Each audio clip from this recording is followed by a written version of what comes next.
All right, we got Levay here. Levay, would you like to introduce yourself to the people that are listening to the podcast right now? Yeah, I appreciate it, Fabian. My name is attorney Levay Gallman.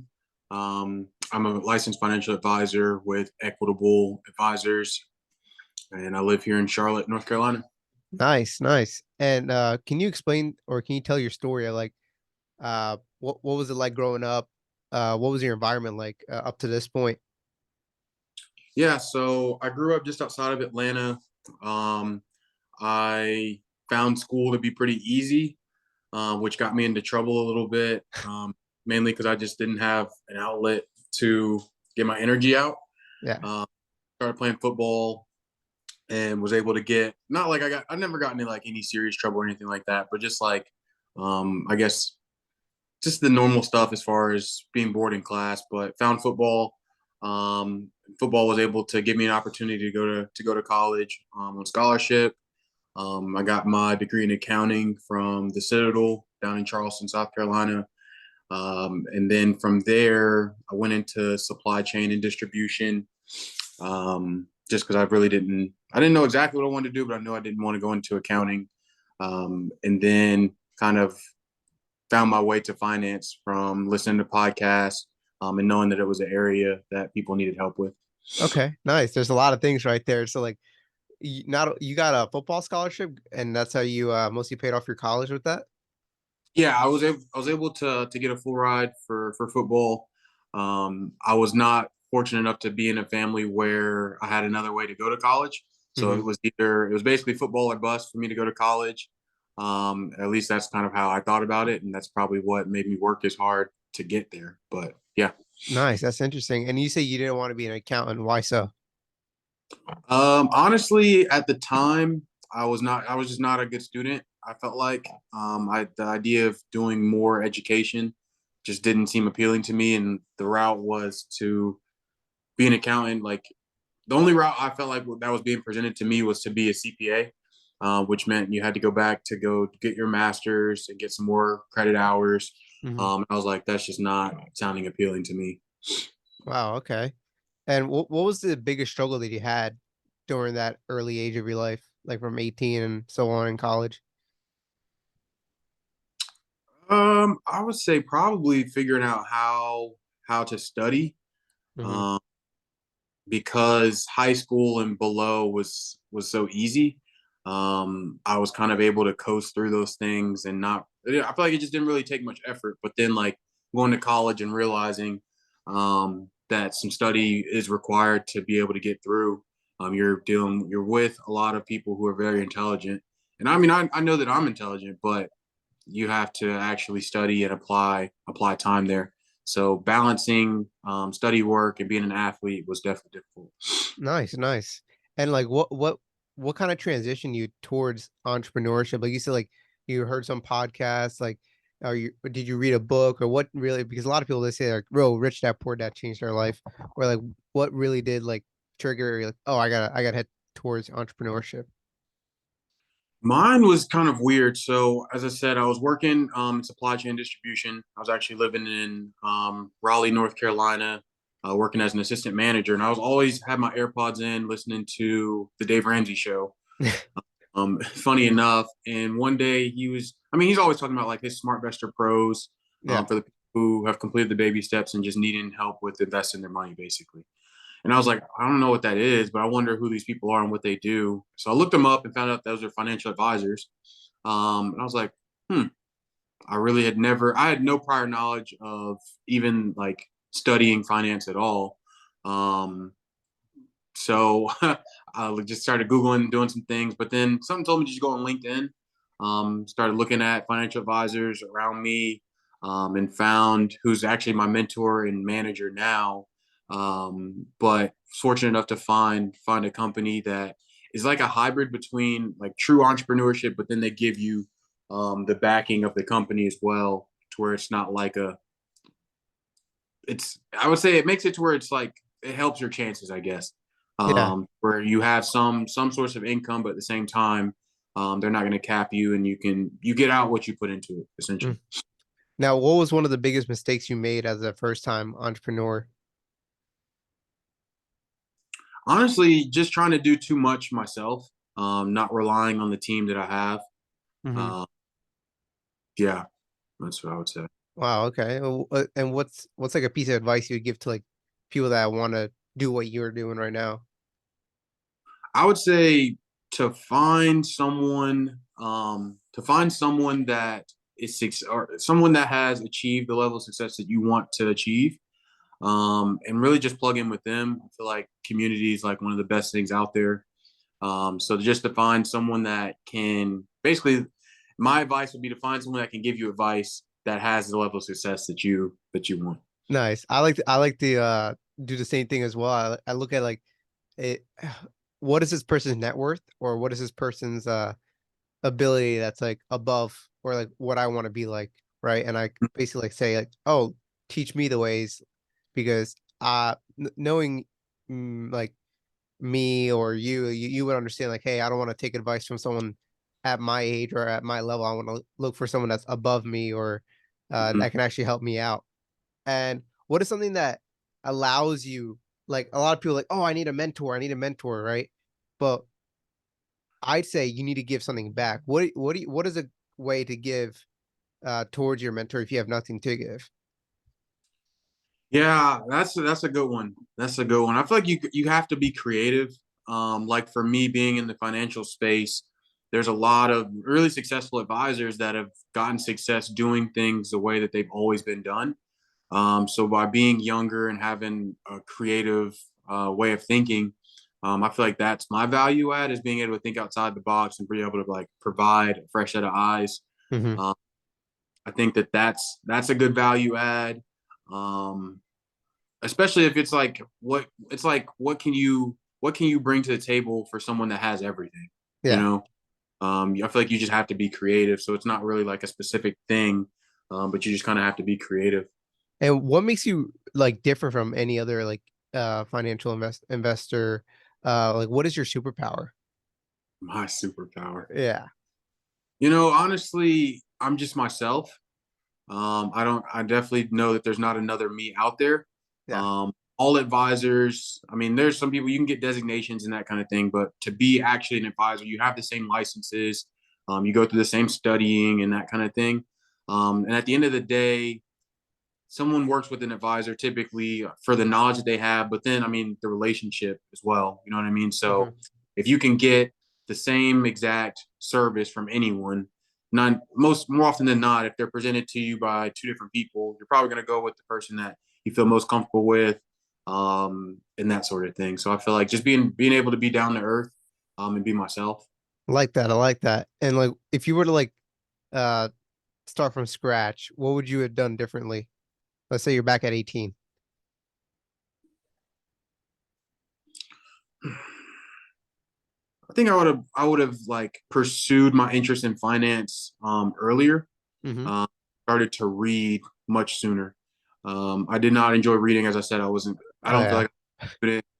So I never really had to read because, like I said, there wasn't much studying that was happening. So it was like if I would have found reading earlier, even though I've always been a good reader, I just didn't like to read. But I think I would have started reading and studying finance a little bit sooner, Hmm. um, just because not that the time was wasted while I was in supply chain and distribution, but going back, I think that's what I would have done, but no No, regrets.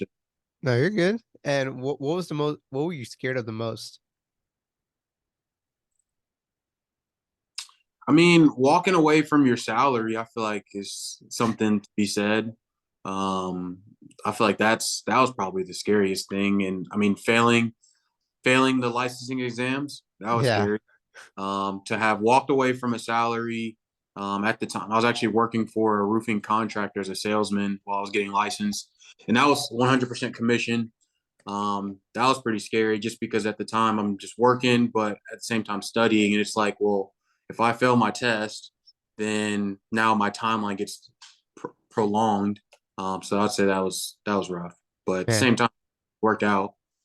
Okay. Yeah, yeah, that's definitely a scary thing, like people transitioning towards that. And what's like a little, what do you think like a little dividend that someone can do that can basically pay off in the future? I always say hone in on your skills. those things that you can take anywhere. Hmm. So like being able to sell, I feel like that is a skill in and of itself. Whether that be roofs, whether that be I did an internship at Enterprise Rental Car while I was in college. So whether that be selling additional protections, like when you're renting cars, I feel like just little skills is a good thing that you can always have. I like that. I like that. You're like the Wolf of Wall Street right now.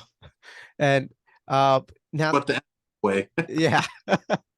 And since you do like life insurance policies, can you explain that for a bit? Like for a newbie, right? They're like, oh, a lot of people are like, oh, life insurance policy, I don't want it. You know what I mean? It doesn't work for me. Or they're like, oh, that's a scam. Can you explain what it is? yeah. So first, I mean, life insurance, there's two different kinds of insurance that are out there for the most part. If you put them into two big categories, you have temporary insurance and you have permanent insurance. Hmm. Most people are familiar with term insurance. That is most similar to like renting an apartment or renting a home. Your premium that you're going to pay is basically like a lease. It's going to be set for a period of time, typically 10, 15, 20 years. Um, and that's the premium that you're paying is going to be fixed just like it would be for if you're renting an apartment. But on the permanent side, it gets to be a little bit more complex, but because there's different kinds of permanent policies. Hmm. Uh, but essentially, instead of you having a lease, you're going to have a mortgage, if you will, in that you're going to pay a little bit more because a permanent policy is meant to cover you for your entire life up until you die, up until you dying. So when you pay your premiums, it's actually going to build equity, which is called the cash value. So most people are familiar with the term insurance or whole life insurance, and thinking that there's not really much benefit to it aside from dying and leaving Hmm. something to their heirs or beneficiaries. But there's actually what we call living benefits to the permanent side of insurance. So that can include whole life insurance, that can include universal life insurance. Um, and universal life insurance can be variable universal or index universal. But there are living benefits to the permanent side.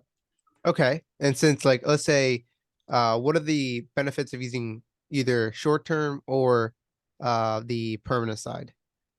Yeah, so the benefits to temporary or term insurance is that you're able to get the most amount of coverage for the least amount of cost. Hmm. The permanent benefits are that you're able to lock in your insurability for your life. So if you're young and healthy right now, you get insurance and you get a permanent policy. Even if you get diagnosed with stage 4 cancer the day after you're approved or the day after your insurance policy is in place or in force, Hmm. that doesn't matter. They can't go and change your insurability because they've already approved you based on the information they had prior to that. Okay. And let's say like the typical investor comes in, or like the typical person, they'll say, "Hey, Levay, why do I need to get a permanent insurance? Like, what's the point if I die, right? Uh, what will that? How will that benefit me, for the future? Or how, because I'm already investing in the S&P 500, I'm investing in real estate. Why should I invest into this whole life insurance?" Yeah, so I mean, there's a couple different reasons. I mean, it really all comes down to not everyone's scenario and situation is the same. Hmm. But I mean, there's major tax benefits to life insurance, as far as the money that goes in, and I mean, there's limitations to it for sure. But essentially, the money that goes into life insurance and that comes out of life insurance, depending on how you choose to access it, will be tax free. Okay. So that's a major reason that a lot of people will entertain the idea of it. It's just you have to be careful as to how it's presented and how you have it structured. But I mean, that's one of the major benefits of it is that you can get living tax free benefits from it. So especially when you're talking to, I mean, like the everyday person typically is going to be, and this is a non entrepreneur, but they're going to be typically contributing to like their 401k. Yeah. They're going to have a savings account. They might have a Roth IRA. Hmm. But on our side, as an advisor, what we like to look at is the different buckets. So if you look at like taxable assets, you look at tax deferred assets and tax free assets. Well, we know income is taxable. We know that 401ks or even just non retirement investment accounts can be tax deferred as well, up until you sell out of your position. So those are tax deferred, but then like Roth IRAs are tax free. The majority of people would be, if they would like to have tax free money. But of course, there's limitations to how much you can put into a Roth IRA. Um, so it's like when we're looking at and doing planning, it's trying to create buckets to help people with planning for the future, so that they can access their capital later, with benefits, of course. Okay. So for the investor, what typical like permanent insurance do they usually get? Do they get the universal or do they get the like whole life? Well, it really depends. When you say the typical investor, I mean, there's lots of typical That's investors. true. Like as far as like, it depends on like age, it depends on risk tolerance, it depends on disposable income. Um, yeah, I mean, and their investment ideas, and I don't mean to beat around the bush, but truthfully, that's really what I would say. Um, like I would say for universal life insurance, whether that be variable or index, there's risk to it. In that variable universal life is tied to the performance of the stock market. So it's going to fluctuate, and I mean, you can set up portfolios with inside of it, just like you would set up a portfolio for an investment account. Um, so it really just depends. It depends on that person and what their risk tolerance is, and that's what I would say. Okay. And how do they use it usually? Like an investor, like a high level investor, how would they use their like whole life or their universal? Do they borrow against it? Like how does that work? Mm-hmm. So first, I would say, you remember how I was saying like term insurance gets you the most amount of insurance for the least amount of money. Yes. So when structuring it for an investment, typically what you're going to want to do is have the least amount of insurance that you can. So that way, because for it to qualify and get the benefits of an insurance contract, there's still um, limitations that the government sets for contracts to be qualified as insurance and not as an actual investment to get those tax benefits. Um, so what I'm saying is that you want to have a smaller amount of insurance coverage, for what they're basically with the premium that you're paying fitting inside of a threshold, to where you're overfunding it, and then you can access it, um, to get those benefits as a loan. Is how the concept works. Okay. So with the actual insurance, you buy at a low I guess like a low price or did you say like a low interest in a way? It's you're getting insurance at a low cost Yeah. because you're minimizing the amount of actual insurance you're getting, and then basically trying to put in more than what the insurance company is asking you to put in, Hmm. so that the cash value is accumulating interest faster. Okay. And do you get to choose where that money goes to? Like, can I choose if it goes to this typical stock? Like, how does that work with it building Yeah, itself? not so much individual stocks, but there's certain mutual funds or indexes that you can follow. Okay. And does it do it by itself, or do I have to go in there and choose where it goes? No, so it's like there's almost 100 different choices to choose from. Okay. Um, Look, if you're talking about like variable universal life, depending on the product and the company itself that's offering it, but there's quite a few different investment options to choose from. Okay.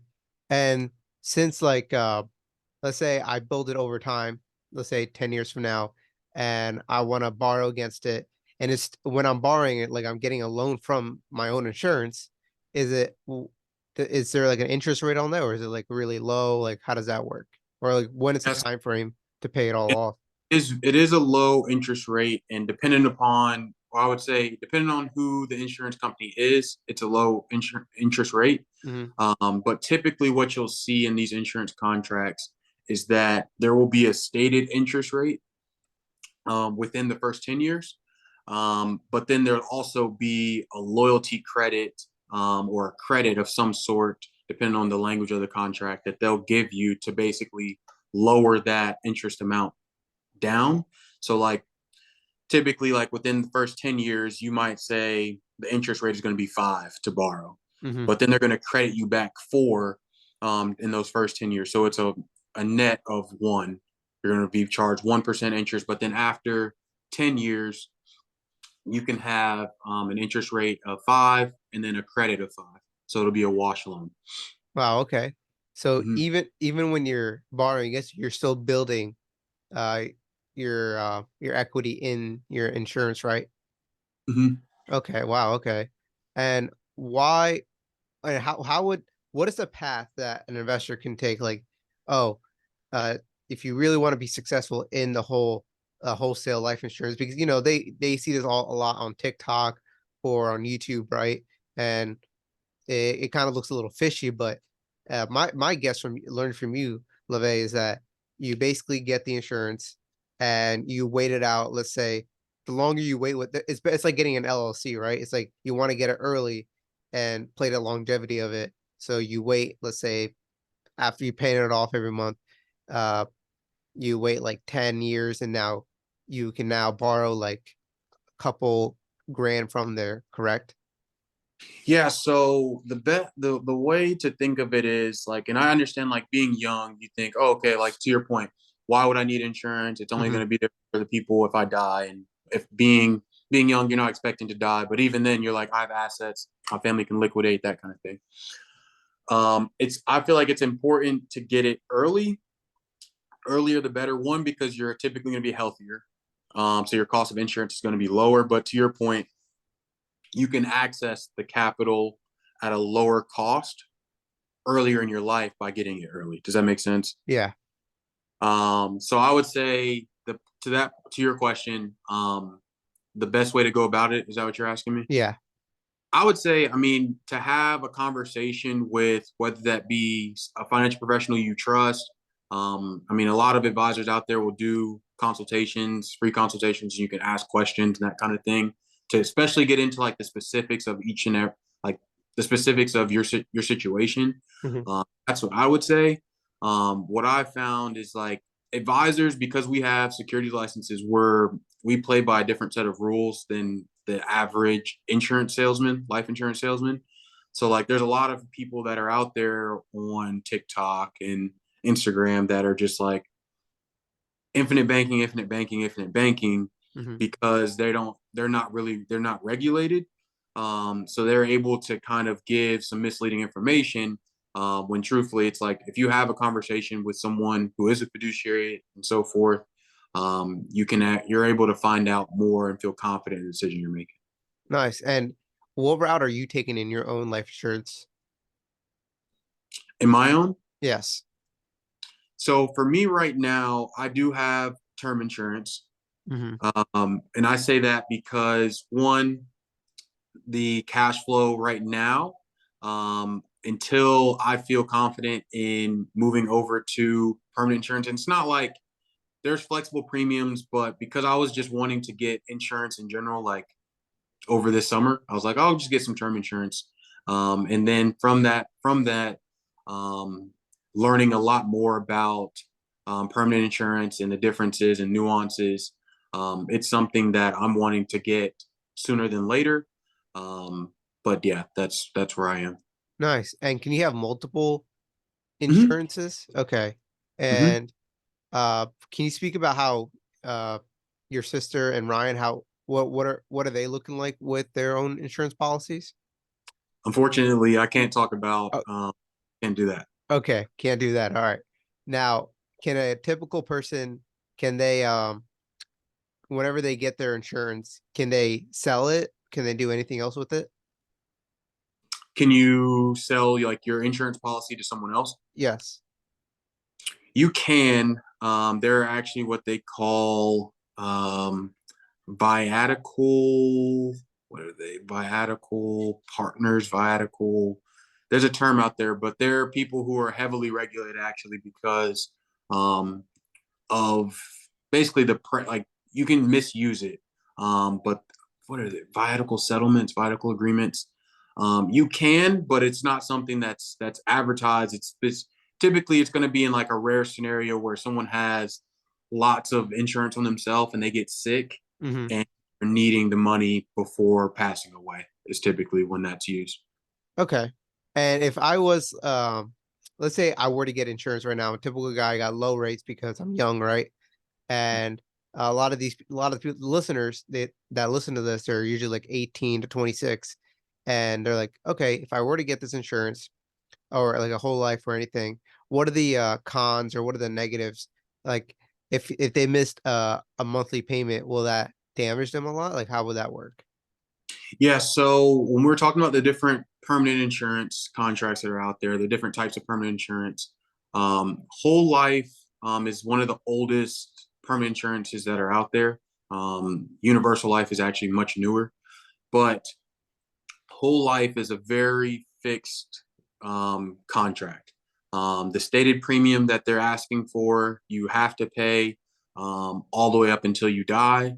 Um, I I'm sure there are some contracts that are out there that are written, or if you miss them, there's a grace period. Whereas on the universal life, whether that be index or variable universal life, they're what they call flexible premium. So that means that they're going to say, "Hey, this is the amount that you have that you need to pay to keep the policy enforced until you're, say, 100 years old. If Hmm. you live to 100, this is the amount that you need to pay to keep it enforced over that period of time." But you can pay less or more than that stated amount within the confines of basically, if you imagine like buffers, like if there's going to be like a minimum, there's going to be a maximum depending on the amount of death benefit that you have and your insurability. But there's going to be minimums and maximums that you can put in. So Okay. it's universal life is typically more attractive for that reason, and because of the way that you can access your money inside of the contract is also more flexible than traditional whole life. Nice, nice. Okay. And with that, does the interest on like the universal, does it change over time or is it like one fixed rate? As far as what's accruing in the cash value, Yes. yeah. So because they're tied to investments, because it's actually invested, it changes. It's Hmm. completely fluctuating depending on what's going on in the marketplace. On the index universal life, you cannot lose money. They're guaranteed as far as having floors. But the con to that is they're going to cap you on how much you can gain within a given year. And that depends on what company you have the contract through. So it could be 5%, it could be 7%, it could be 10%, which isn't likely right now, but it can vary. Okay. So it can fluctuate and everything. And now with the whole life insurance, uh I guess what I'm thinking is can you basically uh s- transfer it over instead of selling it, can you transfer it over to someone like your child or anybody else? Is it like almost like a trust in a way or no? I wouldn't say it's like a trust, but what you can do, like as an example, for say you have a daughter, Hmm. you're and you're not insurable.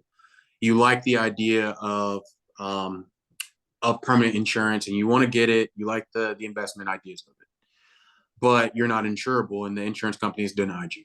Okay, but you have a daughter who's young. She might even be below the age of 18. What you can do is you can actually get a contract for her life, as she would be what the contract would list as the annuitant. You would be the owner, she would be the annuitant, and then you would be able to decide who you'd want the beneficiary of the account of the contract to be. So as the owner, you're going to take responsibility for paying the premiums, overseeing the investments or the performance of it and that kind of thing. But then once she's of say 18 or 21, whatever you decide, you can actually transfer ownership to her. And that's a way of going about it. But did that answer the question? Yeah, it does. It does. And if I let's say you convince me and I want to get insurance, right? Is there a typical company that you would suggest? Because maybe one person might be afraid that, oh, I'm paying this for my whole life, right?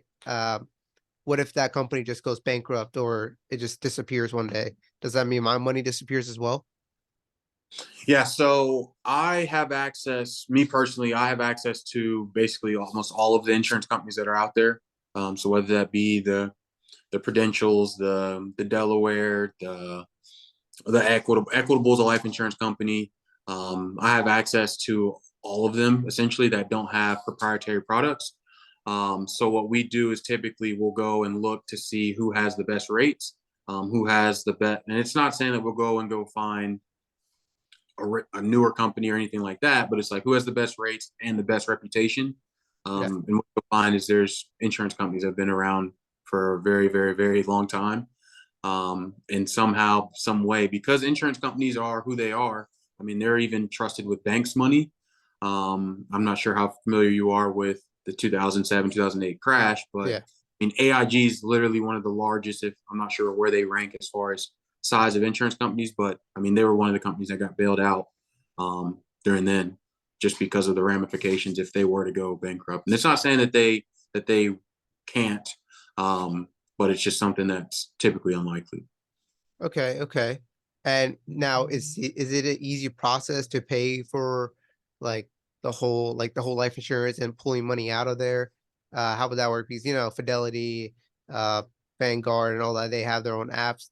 Doesn't do these insurance companies, do they have their own apps where you can do all this stuff? Or is it more like you got to email, you got to go up in person? Like how easy it is for people now these days? Yeah, I mean, I would say it depends. It really depends. I know that like Equitable, they do have an app. I can't speak on whether or not other companies do or not, Hmm. um, but I would be surprised. I would think that the bigger ones typically will. And then, I mean, it's really like nowadays, it's companies will get bank information, and then it's like you set up auto drafts, and then you can kind of change. But I would say I would think the majority of them even still have like online logins. I'm not sure about the apps, but at the very least, you can log in online to see your statements or how much you paid in, and how the performance of the cash value is doing, that sort of thing. Okay. Sami here, he has two questions. He just texted me. He's saying like, well, how would one start an insurance company? How would one start an insurance company? Yeah. That's a great question. That is a great, great question. I mean, Um, I wouldn't know how to, so I think you would need a lot of money at first. I would think you would need some significant amount of money. Um, but then, I mean, like, I don't know. I mean, is he talking about an actual insurance company or insurance agency? You uh know? he's saying a like an actual insurance company. Yeah, I would think that that would take some significant amount of not only licensing for yourself, but then a lot of paperwork and filings with some federal filings. Okay. And the second question is what is the benefit that these insurance companies get just from you signing up with them? Like is like they see it as like, oh, if you were to die, don't they lose money from you basically, like isn't that like they're kind of confused on that part. Like what Mhm. is how are these companies winning at the end of the day? Well, you got to think if 125-year-olds go and get $1 million policies. That's why the underwriting process exists, because they're going to go and look at your health. They're going to look at your driving records, your prescriptions. They're going to ask you what kinds of hobbies do you have, and that sort of thing, so that they know what kind of risk they're taking on. And then basically the underwriters and actuaries go do the math to figure out, well, 25-year-olds that speed, that um, that smoke or use drugs are very, very um, common to die before age, say, 40. Hmm. And they're also doing the math to figure out, okay, well, if we charge them this amount for that would be 15 years, would we make our money back? You know what I mean? So there's a lot of math that they're doing. And that's why the underwriting process is meant to be what it is, to figure out if it's a good idea for them to take on the risk for the people they're insuring. So that's why different companies will have different rates. And some companies, like say, you could get approved with one company, but then be denied by another. Some companies are willing to take on risks that others aren't. Nice, nice. And he has a third question here is, what can you use the insurance on other than putting money into it? Like, I guess he's saying like, can this work as a medical type if you were to get wholesale, not wholesale, like whole life? How Say would that, that say work? that one more time. I'm sorry. So he's wondering like, what are the benefits of getting, like, what are some other benefits? Like, how can you use this insurance toward? Can you use this towards medical? Can you use this towards like vehicles, or like how would that work for yourself? Oh, got you. Yeah. So, like, as far as the living benefits go, Yeah. yeah, so that's probably one of the most attractive parts about it is that because it's your money. All right, so let me do it this way. So if you purchase a property, and you buy a house, when it comes time for you to do like a cash out refinance, there's going to be a lot of paperwork you have to do to qualify to get your own equity out the house, right? Hmm. With accessing your cash value through, say, a loan, or even, I mean, with Universal Life, you can do a withdrawal as well. Not typically recommended, but you can do it. Um, you don't have to go and qualify to get your own money out. The insurance company doesn't care what you spend it on, what you buy. Um, a lot of times they don't even care if that their money comes back, as long as that loan amount doesn't exceed the cash value, then the policy stays in force and you can pay it back, or choose not to pay it back. But as long as you're paying money back into it to where the cash value is exceeding the loan amount, then you're good to go. And it's not like they care what you do with it. So that's why it's really attractive for that reason, because there's not rules as to what you can do. So a lot of people will use it to purchase other assets, or you can even use it as a retirement plan yourself and take a stream of income from it. Hmm. And I'm guessing he's also asking like, if you were to go through, let's say, a doctor or something, and they said, hey, do you have insurance? Would you just show them that, hey, yeah, I have a whole life insurance right here, policy? Would you just do that? Oh, you're asking like if you can use it as health insurance. Yeah, yeah. So I wouldn't think that you can use it as health insurance, but you can use the proceed, like the cash value, to pay for medical bills. You can Hmm. do that. But the doctor or medical person is not gonna say, "Oh, okay, this person has life insurance. We're gonna reduce this invoice by this amount and use it like that."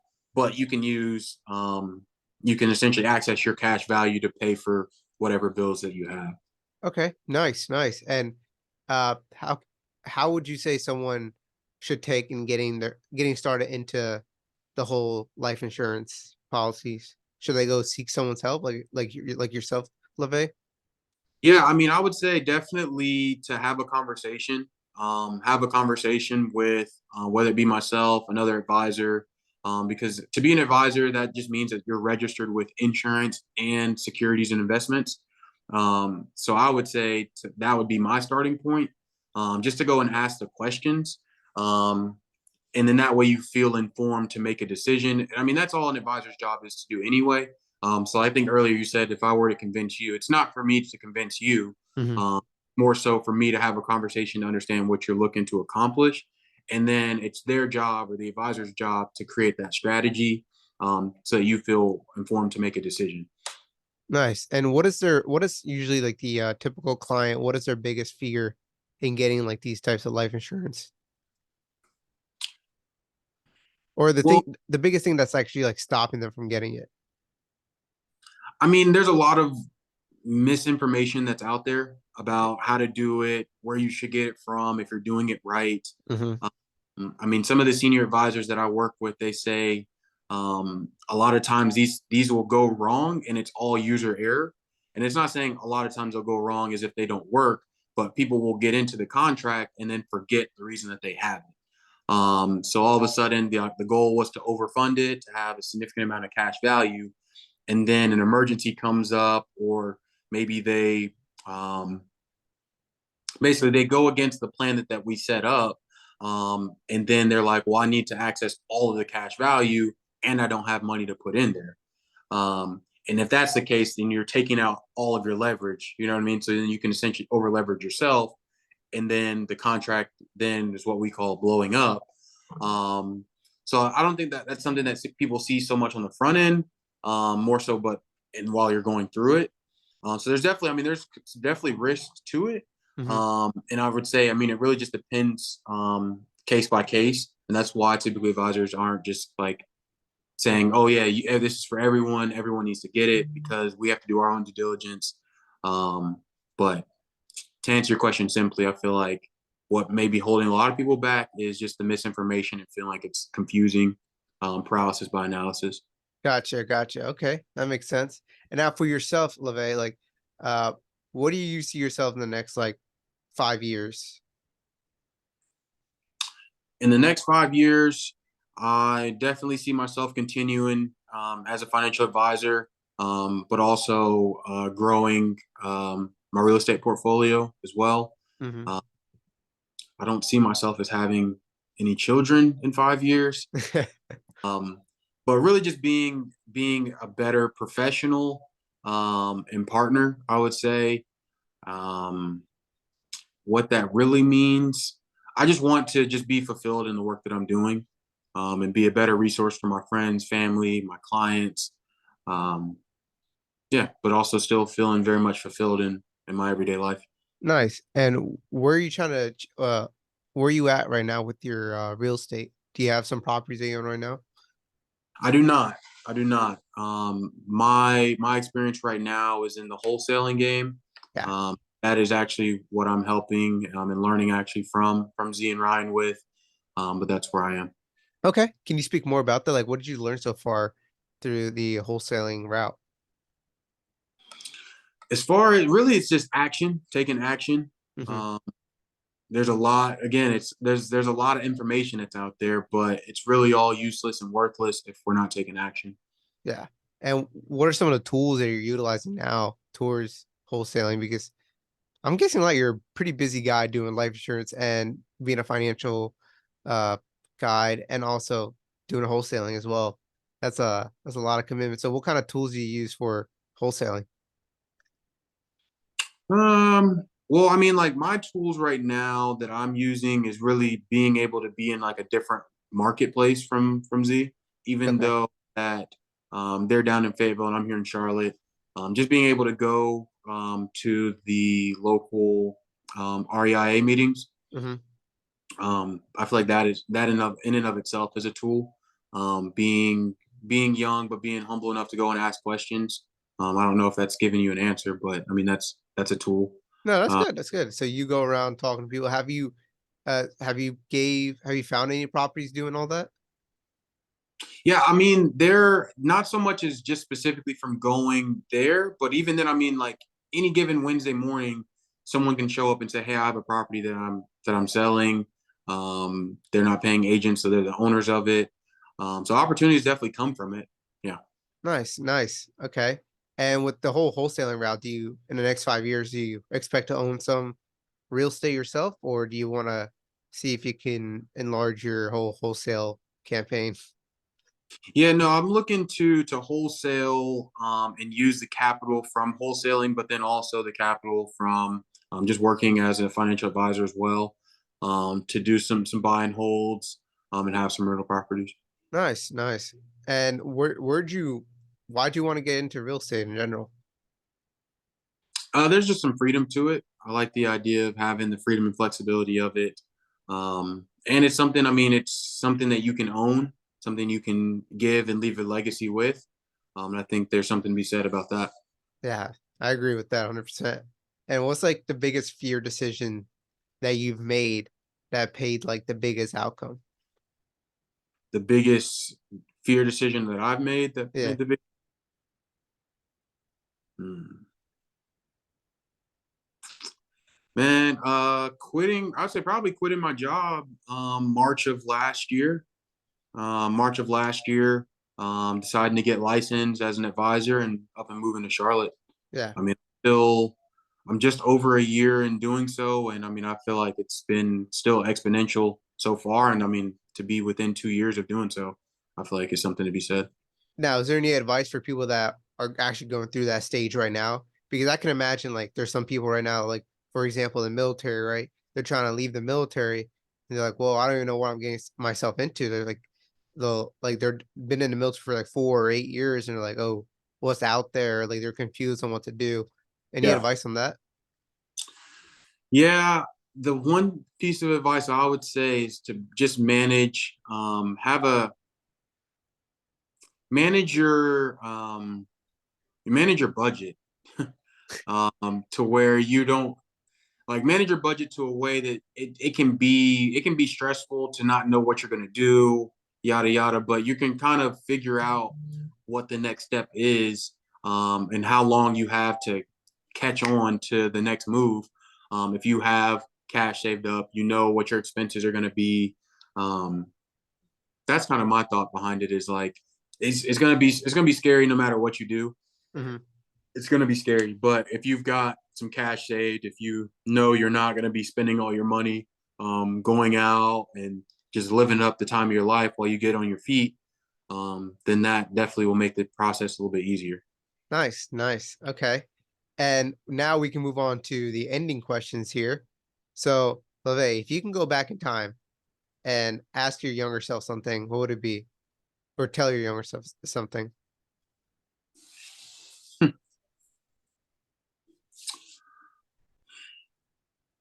Read earlier for sure. I mean, not that I have like any true regrets. I definitely don't. Yeah. Um, but I mean, like, yeah, just go back and start reading earlier, and really follow my passion for math and finance. Even though I didn't really know that I had a passion for finance, my passion was always math. Read and dig into that interest earlier. Yeah. Oh man. Man, you do sports and you do like you're really good at like, academics. Like I find that little I mean, from my perspective, I've seen it like either you get one thing or another, but you seem like you do both. So and you got a scholarship. That's amazing though. And I is there any appreciate. is there anything you would like to ask your future self? Like a question? Ask my future self. Yeah. Like he's looking back at this podcast and he's like, yeah, he's gonna answer this. So I'm asking my future self a question from today. Yes. Hmm. Where would you be if you didn't procrastinate as much as you did? Okay. Yeah. Like I don't. That's procrastinate now? huh? Are you facing procrastination now? Oh yeah, for sure, for sure. I mean, when I said that, one of my biggest pros is being like the value add, is my creativity. That's is a gift and a curse. Yeah. Um, Having a lot of good ideas and trying to figure out which ones to act on, which ones to act on later. Yeah, it's tough. Yeah. It seems like you gotta read the book, The One Thing. Have you read that one? I have not read that one. Yeah.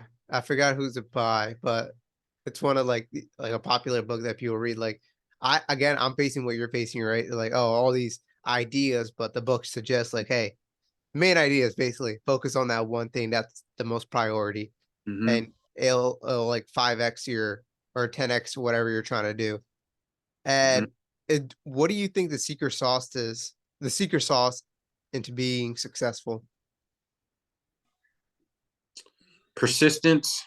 You've got to have an idea as to what you want and being willing to pursue to get it. Okay, I like that. And is there a quote that you live by? My one is you can or you won't. Who's that by? I have no idea. I had a coach tell me that in college. Okay, and that just stuck with you all everywhere you went. For sure. Oh, nice. And is there Yeah. any books that you would recommend for certain situations or parts of your life that helped you out a lot? Seems like you're a big reader. I am, but I still feel like I'm just new to the game. Um, honestly, I mean, it depends. Like, I like the money books and that kind of thing, but I mean, like, Can't Hurt Me by David Oh, Goggins. that's good. That was one that just helped me with like my fitness journey. Like, I remember I ran my first 6 mile run listening to that book. Um, Nice. that was that was huge for me. I feel like that one's just a really good one for just mindset for anything. I know some people are weird about David Goggins, but I'm just kind of like, how can you have anything crazy to say about a man that's been through all that? And Yeah. that's And all. it's trying to help you out as well. And what were some of your money books that you read? Where do I start? I mean, I've read the Total Money Makeover was one of the first ones by Dave Ramsey. Yeah. Rich Poor Dad, Set for Life. Um, got man, there's some Know Yourself, Know Your Money. That was another. That was one by um, Rachel Cruz. Um, I'm actually in the middle of Think and Grow Rich right now. Really? Okay. I say in the middle. I'm like wrapping that one up. Um, yeah, I feel like I still feel like I'm so new to the game. Like my goal for this year was to read 12, and I'm definitely on pace to do that. Um, but yeah, I still feel like I'm really new to the reading game. Gotcha. The strategy that I take is like, hey, what am what kind of problem am I facing right now? And what kind of book will help me out with that? So Mm, for example, me questioning philosophy and stuff like financial and parts of life, like the philosophy, it's weird. I'm combining financial and philosophy together. And a good writer for that is Nicholas Taleb. mm, And he's like a stock trader that basically talks a lot about like how people operate. And he's like the top 10 authors of all time or something in a decade. So it's really his really good. Or like uh for real estate, I read like all the bigger pockets books. hmm. And like I read a lot of like Stoic philosophy. That helps out a lot. Yeah. And I do say like you can get like the one thing I hated, I'm not gonna lie, uh whenever I'm doing college or I'm at like a class, they'll pull out like the teacher, they'll pull out the book themselves and they'll just read the book to you. And I'm like, I could have just got the book and not pay the $500 fee for the class. You know what I mean? And Hmm. to me, I'm like, if people weren't as lazy as like you said, right? Man, I wish I would have read earlier. Uh, I'm saying like, why don't people just buy the book and just read it, right? If you just want the information, it could be right there. Like someone like uh, if you want to upgrade your vocabulary, just buy the dictionary, like how Malcolm X did, and you just like learn English through there. It's like there's some things that you can do just from a physical book that I find it like way interesting. Yeah, I mean, I definitely appreciate that. I'm definitely gonna take that away from here. Is the problems that I'm facing to just go and find those books instead of feeling like I've got to follow the list of books that people just drop and say are Uh, important. Um, One tip I did hear is older books are way better, right? hmm, Because a lot of these new people that are just posting stuff, they're just regurgitating what other people has told them, right? So for hmm, example, a lot of these like newer like a good philosophy book is like Meditations by Marcus Aurelius. Like he was like an emperor way back in the day. hmm. And he tells you like, hey, he's facing the same problems that you're facing right now, like procrastination, just getting out of bed. He's like, man, I'm a king, but this shit sucks. Why do I gotta wake up in the Wow. morning? And I'm like, this is so relatable. Yet we're like 3,000 years apart, you know? Yeah. And it just brings back like, hey, like, listen, like all these newer books. And do you also do like audiobooks? Oh yeah. Yeah, Yeah. audiobooks help out a lot. That's Uh why I'm probably not giving myself as much credit as I probably should. Because like just thinking about the books that I have physically here, I've got audio books as well. Um, yeah. yeah, Yeah.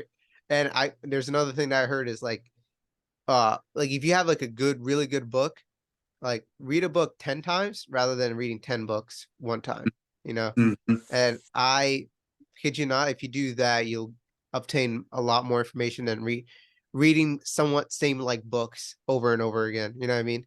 You could Hmm. just like if you read if I swear like I know this one guy, he only read Rich Dad Poor Dad his whole life. And he's like 60, right? He's like, oh, that's the only book I'll ever read. I'm like, why? He's like, well, I read it like 20 times and I'm still learning something new out of it. I'm like, hey, that helps you out. And Yeah, second to last question here is there anything that you would like to tell your mother or father? I love you. That's the I best mean, way.